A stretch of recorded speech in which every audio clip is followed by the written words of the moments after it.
اما بعد فقد قال الله تبارك وتعالى في كتاب المجيد وفرقان الحميد وخطابه الصديق وهو أصدق الصادقين وقوله الحق. بسم الله الرحمن الرحيم. وجعلناهم أئمة يهدون بأمرنا. صلوات محمد وآل محمد. اللهم صل على محمد وآل محمد. اس سے بہتر بلندر صلوات پڑھ دیجیے. اللهم صل على محمد وآل محمد وعجل فرجهم. بابرکت ہے وہ ذات کہ جس کے قبضہ قدرت میں کائنات کی کبریائی ہے. درود و سلام ہے اس پاک و پاکیزہ خلقت طاہرہ پر کہ جس کے صدقے میں رب کائنات نے اس کائنات کو بنایا ہے. واہ ماشاءاللہ. اور اسی پروردگار کا، خالق لا یزال کا، خالق مطلق و قادر مطلق کا ہم محبان اہل بیت پر، ہم شیعیان حیدر کرار پر، بالخصوص ہم چاہنے والوں پر بہت بڑا احسان ہے کہ اس رب نے ہمارے قلوب کو منور کیا ہے محبت اہل بیت کے ساتھ. واہ ماشاءاللہ ماشاءاللہ. ورنہ یہ جسد خاک کے علاوہ کوئی حیثیت نہیں رکھتا. واہ اگر اس جسد خاکی کے لیے معراج کا دروازہ کھل سکتا ہے تو اس کا دروازہ حب آل محمد. واہ واہ واہ واہ واہ واہ واہ واہ صحیح واہ. کیا کہنا. ممکن ہی نہیں ہے کوئی خاک کسی ملائے اعلیٰ پر رسائی حاصل کر پائے. اگر کوئی واسطہ، اگر کوئی رابطہ، اگر کوئی وسیلہ ہو سکتا ہے تو وہ فقط قلب میں آل محمد کے ذریعے ہوگا. اور یہ جملہ حقیقت روایات و آیات پر مبنی ہے. یہ جملہ حقیقت پر مبنی ہے کہ واقعاً وہ انسان کہ جس کو قرآن نے تقسیم کیا ہے، کہیں پر افاضل کے ساتھ اس کو مساوی قرار دیا، کہیں پر افاضل سے اس کو اعلیٰ قرار دیا، اور کہیں پر اباطر سے اس کو بدتر قرار دیا.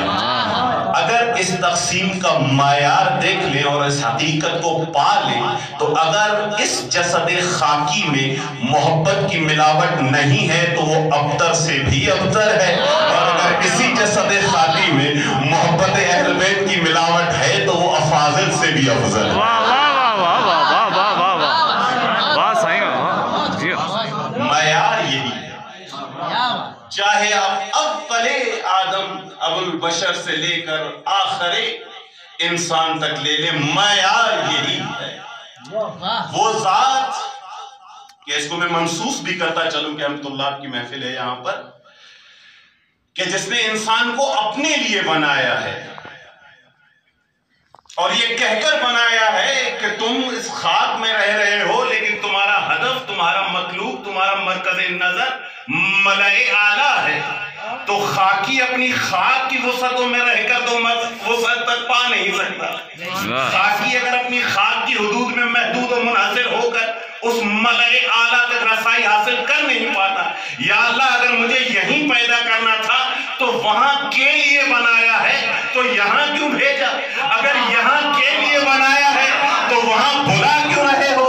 اگر وہاں پر بلانا ہے اور تو خالق بھی ہے تو ضروری ہے کہ یہاں سے لے کر وہاں تک پہنچنے کے لیے ایک دروازہ تو ایسا بتا دے کہ جو مجھے یہاں سے کھینچ کر وہاں تک پہنچائے.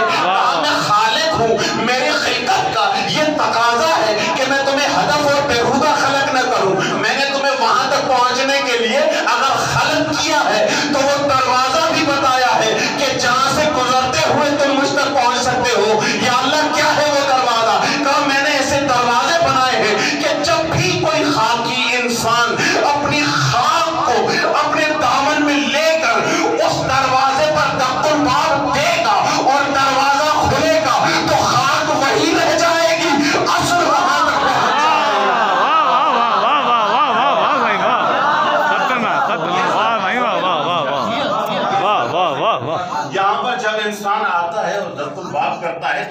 مت سمجھیے کہ خاک خاک رہ جاتی ہے، نہیں، واہ واہ واہ واہ واہ واہ، یہاں پر پہنچنے کے بعد خاک نور میں تبدیل ہو جاتی ہے۔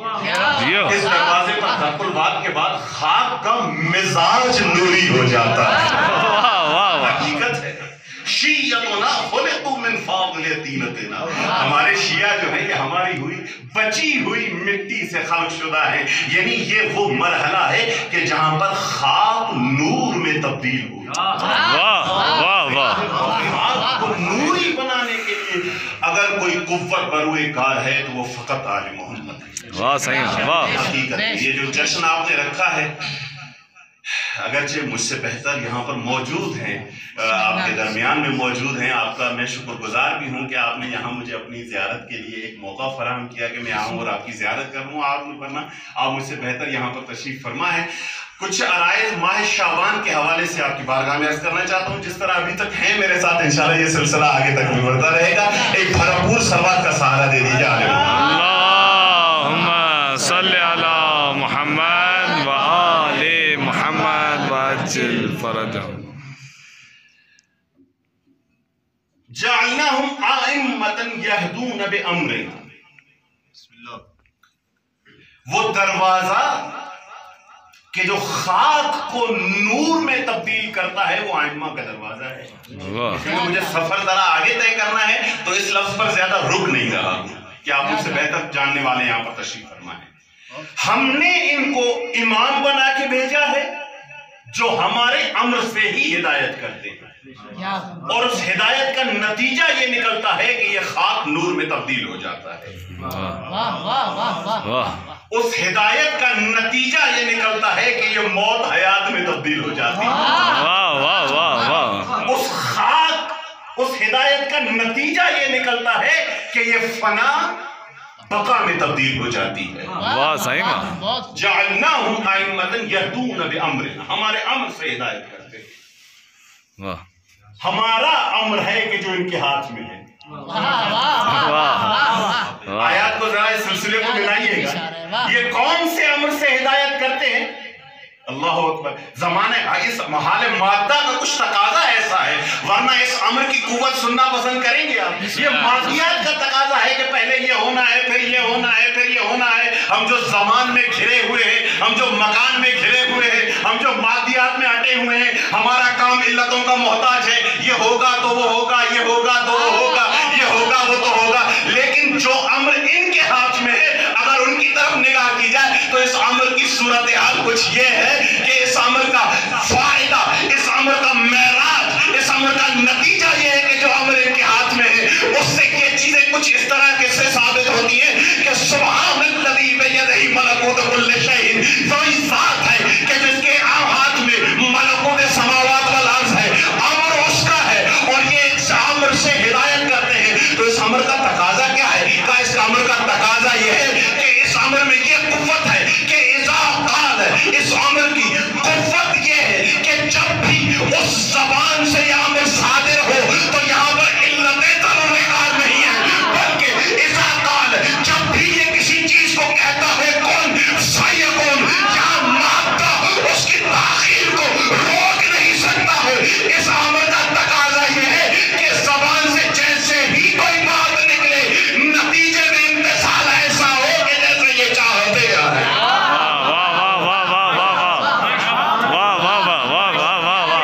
مادے کا تقاضا ہے کہ یہاں کچھ ایسا ہونا ہے، یہاں کچھ ایسا ہونا ہے، اس لیے یہ دیر ہوتی ہے۔ ورنہ امر کا تقاضا یہ ہے کہ جب بھی ہم کہتے ہیں کن فیکون، امر سے جب کوئی چیز متعلق ہوتی ہے تو اس کا نتیجہ یہ ہے کہ ہونے سے ہو جاتا ہے۔ امر کا تقاضا یہ ہے، امر کی قوت یہ ہے، اور اسی امر سے یہدون بامرنا۔ آیات کو جا کر دیکھیے گا کہ وہ بزرگان کے جو قرآن بالقرآن کی تفسیر کے قائل ہیں وہ ان آیات کو کس طرح تفسیر کرتے ہیں۔ اس امر کا یہدون بامرنا، اس امر کا ارتباط ہے، ہمارا امر یہ ہے کہ کسی چیز کے لیے کہیں ہو تو ہو جاؤ۔ یہ بھی اگر ہدایت کے مرحلے میں، یہ بھی اگر ہدایت کے مرحلے میں اس منزل پر فائز ہیں کہ اگر راہ ہدایت میں کوئی ایسا خاکی آ جائے کہ جو اپنے وجود کو خاندان میں غلط کر چکا ہو، کوئی